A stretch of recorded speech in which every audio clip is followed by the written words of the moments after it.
असतं आणि ते स्वीकारलं पाहिजे.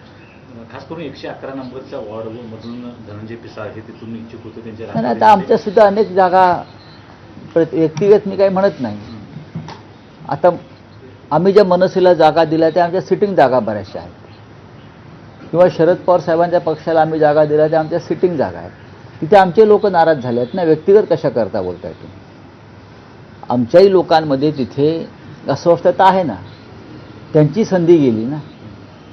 पण आघाडीमध्ये आणि युतीमध्ये ह्या गोष्टी पाहायच्या नसतात, कारण ही आघाडी आणि युती जी आहे ही एका विशिष्ट हेतूने झालेली असते. मग मुंबईचा विषय आहे, महाराष्ट्राचा विषय आहे, भाजपचा पराभवाचा विषय आहे.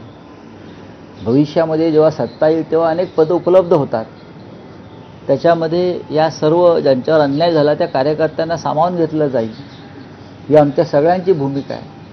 आपले भाऊ संदीप राऊत देखील इथून इच्छुक मला माहीत नाही, मला वाटत नाही. एकीकडे मुंबईत राष्ट्रवादी शरद पवार गट तुमच्याशी चर्चा करतो, पुण्यामध्ये मात्र काही वेगळं घडताना पाहायला मिळत आहे.